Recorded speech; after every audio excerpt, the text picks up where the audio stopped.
No dia 1º de julho desse ano, o Plano Real completa 27 anos. Vamos passear um pouco pela história para entender do porquê ele foi criado e comemorar a nossa moeda mais vencedora do último século. Bora pro vídeo.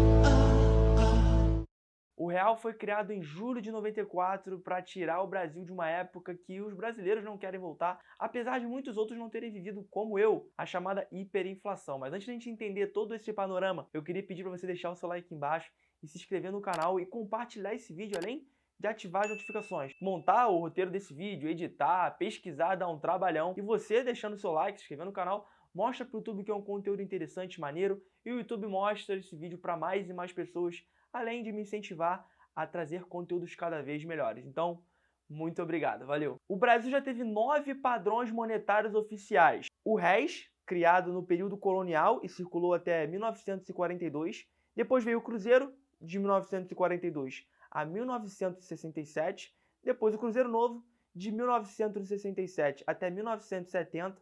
O cruzeiro de novo, 1970 até 1986. Depois o cruzado, de 86 a 89, depois cruzado novo, de 89 a 90, o cruzeiro pela terceira vez, de 1990 a 1993, depois o cruzeiro real, de 93 a 94, e por último, e atual, o real. Mas por que será que o Brasil teve tantos padrões monetários em um curtíssimo espaço de tempo se tratando de história? Porque, afinal de contas, 100 anos é um suspiro na história. E, basicamente, uma única palavra de 3 sílabas e 8 letras resume muito bem isso. Inflação. Palavra essa muito falada em jornais, televisão, ou até, dependendo, na sua escola.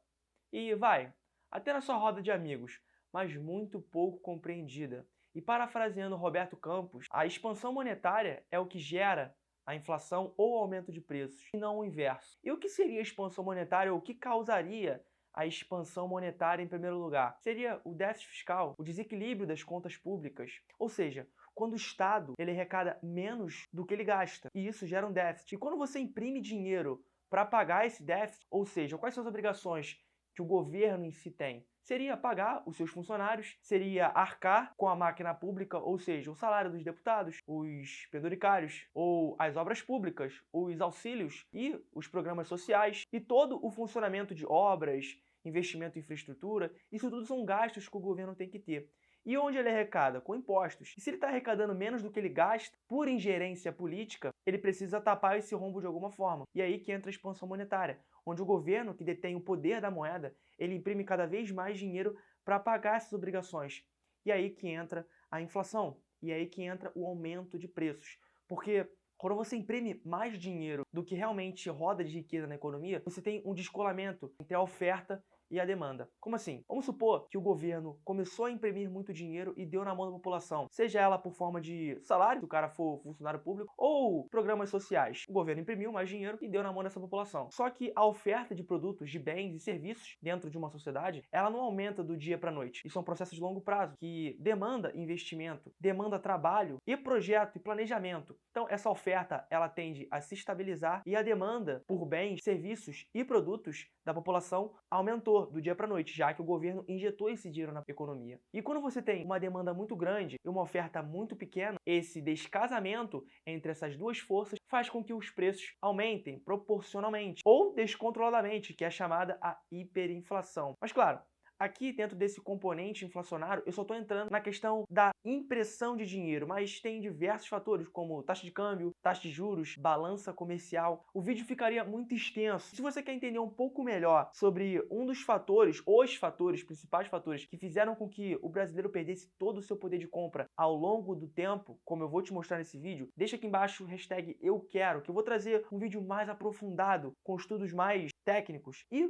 mais históricos, uma verdadeira aula de história para você entender um pouco mais sobre a nossa dinâmica e economia do nosso país nos últimos, 60 anos. Mas voltando para cá, vamos voltar lá para a década de 80, onde de lá até o início dos anos 90, o Brasil viveu o chamado de período hiperinflacionário, ou seja, aquela inflação que sai do controle, qualquer planejamento de longo prazo era inviável, porque o preço aumentava todos os dias. Por exemplo, se você postergasse a compra de uma geladeira em um mês, estava arriscado de no mês seguinte você pagar 2 vezes o valor daquela geladeira, justamente porque você postergou todo esse tempo. E ninguém tinha previsibilidade de nada. Só para você ter ideia, a década de 80 inteira acumulou uma inflação de 39 milhões e 46 mil %. E a década seguinte não foi muito diferente. Para você ter ideia, a inflação mensal no começo dos anos 90 era de 80%. Ou seja, vamos supor que você comprasse um PlayStation 4 que custasse R$2.000. No mês seguinte, esse mesmo PlayStation 4, observe, em um mês, já estaria valendo R$3.680. E esse aumento descontrolado nos preços fez com que o brasileiro não tivesse nenhuma previsibilidade, tanto para os investimentos, tanto para o consumo. O brasileiro simplesmente pegava o seu dinheiro, tinha que gastar na velocidade mais rápida possível, justamente para não correr o risco de, no mês seguinte, ver o seu dinheiro virar pó. E, inclusive, foi nessa época introduzida a chamada compra do mês. Por quê? Porque valia mais a pena você fazer um estoque de alimento, fazer um estoque de produtos para não correr o risco de chegar no mês seguinte e você não ter dinheiro para comprar a mesma quantidade de produtos devido à velocidade com que os produtos no mercado eram taxados.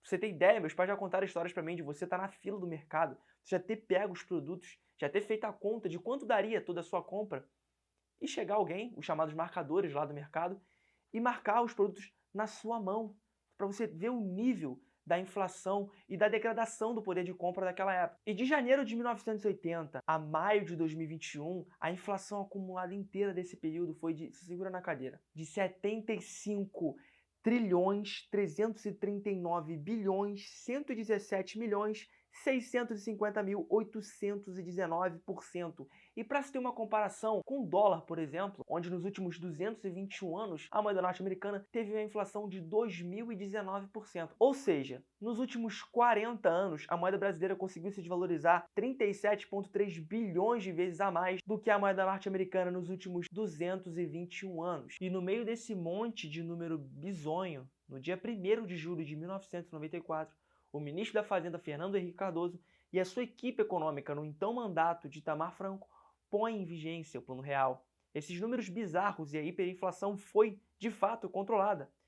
Mediante essa perspectiva, o real foi um sucesso, e ainda é. Só para você ter ideia, a inflação acumulada desde a implementação do Plano Real como unidade monetária em 1994 até hoje foi de 569%, o que comparado com aqueles 75 trilhões é uma maravilha, não é mesmo? Mais ou menos. Porque em comparação com o dólar, no mesmo período, a moeda norte-americana teve uma desvalorização de 74%, ou seja, uma corrosão no poder de compra claramente bem menos agressiva do que a moeda brasileira. E em comparação direta com o câmbio norte-americano, na implementação do real aqui em 94, a gente usava muito o sistema de câmbio fixo, ou seja, o governo brasileiro ele intervinha, ele manipulava o câmbio sempre para deixar a paridade de R$1 para $1. E como que ele fazia isso? Com os chamados swaps cambiais. Resumidamente, seria, vamos supor que tivesse uma desvalorização do real frente à moeda norte-americana. O Banco Central, ele intervia fazendo swaps cambiais, vendendo as suas reservas de dólares e comprando reais. Quando a gente tem um fluxo de compra de reais muito alto, o preço dessa moeda tende a se valorizar frente à moeda que o governo, que o Banco Central estava vendendo. E isso ele conseguia manipular e sempre tentar fazer essa paridade, colar, indexar o nosso real à moeda norte-americana. Só que com a implementação em 1999 do chamado câmbio flutuante, onde agora o governo não interviria mais massivamente no controle das taxas cambiais, mas deixaria o mercado atuar livremente, dando ao valor da moeda real que de fato ela valeria frente à moeda norte-americana. E apenas 2 semanas com a implementação desse sistema, a moeda norte-americana saiu de R$1 para R$1,90. De lá para cá, o dólar sempre se valorizou frente ao real. E hoje, na casa dos R$5,05, uma valorização de 501%. Mas vamos falar de presente. No meu último vídeo, eu mostrei um ranking das moedas mais desvalorizadas do ano de 2020. E o Brasil foi a 6ª moeda que mais se desvalorizou no mundo todo. E no início de 2020, $1 comprava R$4,05. E hoje, no momento que eu gravo esse vídeo, compra R$5,05. Isso mostra pra gente que, apesar da gente ter espantado o fantasma da hiperinflação e inflação das décadas de 80 e 90, muito herdadas do período militar, com as obras de infraestrutura gigantescas que no âmbito econômico não faziam tanto sentido, com as gigantescas dívidas externas junto ao FMI e as crises do petróleo que fizeram de fato o governo militar ir por ladeira abaixo no âmbito econômico, a gente consegue entender que os problemas que ainda causam a desvalorização muito maior da moeda brasileira frente à moeda americana tem muito a ver com os problemas da nossa própria economia e com as mazelas parcelas do solo brasileiro do que, de fato, apenas a relação do dólar com o real. Desde a redemocratização, nós tivemos 2 impeachments, um ex-presidente preso e ligados à corrupção, descalabro da saúde pública, e a rotina do brasileiro é essa: instabilidade política, econômica, um Estado que cresce cada vez mais ineficiente, onde os gastos são desmedidos e medidas populistas são tomadas visando não o longo prazo, mas o curto prazo, já que a conta vai cair no colo do próximo presidente que virá,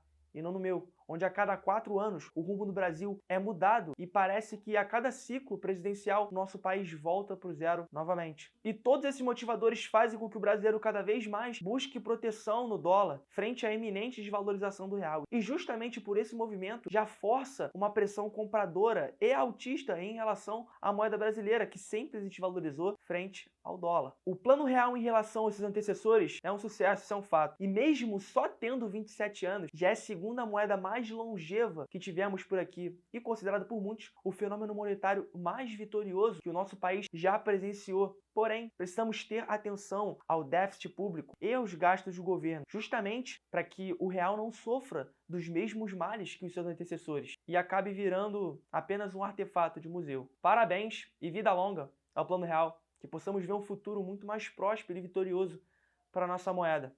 E sem mais delongas, eu vou ficando por aqui. Um grande abraço. Meu nome é Pedro Muccioli e esse é o Multivalor.